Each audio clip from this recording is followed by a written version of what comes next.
Hello, Mr. Sesto. Today I am here to tell you about Egypt and Greece.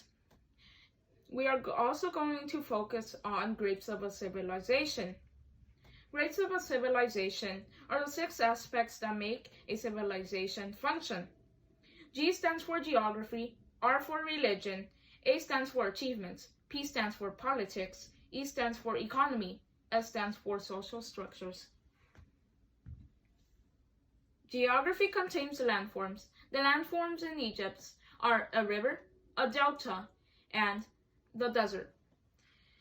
There are many more landforms in ancient Greece, such as ancient Greece has a lot of mountains, hills, there are a few volcanoes, numerous amount of islands, and the Mediterranean Sea. In ancient Greece, it was really hard to grow crops due to the scarce amount of fertile soil. They mostly focused on growing grapes and olives. Mainly, there was more fertile soil in Egypt at the side of the Nile River. The soil was rich, and they mostly grew a whole bunch of wheat. In ancient Greece, towns were isolated due to the fact that there are many hills and mountains surrounding many different towns.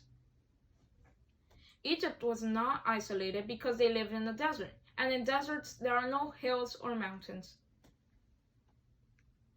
The letter R stands for religion. Both places had the belief of polytheism, the belief of believing in many gods. Ancient Egyptians had priests and nobles that would go to temples and pray to their many gods. People also prayed to their gods in their houses. They also used instruments to worship their gods and believed in the afterlife. In ancient Greece, there would be sacrifices. They usually sacrificed goats, pigs, sheep, and cows. But the animals had to be the same gender as the god that they were worshiping. A stands for achievements.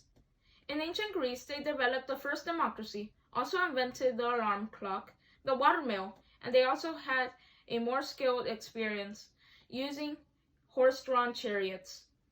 Ancient Egypt invented the first alphabet, the first functioning lock, the 365-day calendar, and they took the first step to learning astronomy.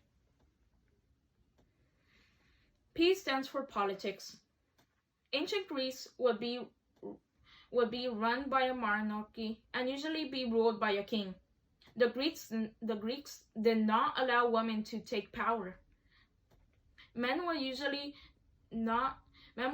work, not unless a woman or a widow was very poor and needed lots of money. Women would usually stay at home cooking and doing house chores. That would be the same for ancient Egypt. The laws were usually made by the assembly and proven by the Senate. E stands for economy. For ancient Greece, valuable things such as precious metals and spices were very scarce. They exported wines and olives. In ancient Egypt, they mostly needed to build wood for sarcophagi, so they imported wood.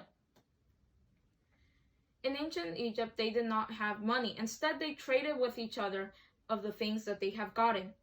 In ancient Greece, they had coins, so they actually had to pay taxes. As usual, the social structure went from the king or pharaoh to the government and soldiers and scribes, to the merchants and artisans, to the farmers and slaves. The pharaoh or the king rules everything and makes big decisions for the people of his kingdom. There is the upper class, the upper middle class, the middle class, and the lower class. Thank you, Mr. Sesto, for watching this video. Make sure to also watch the trailer. Thank you.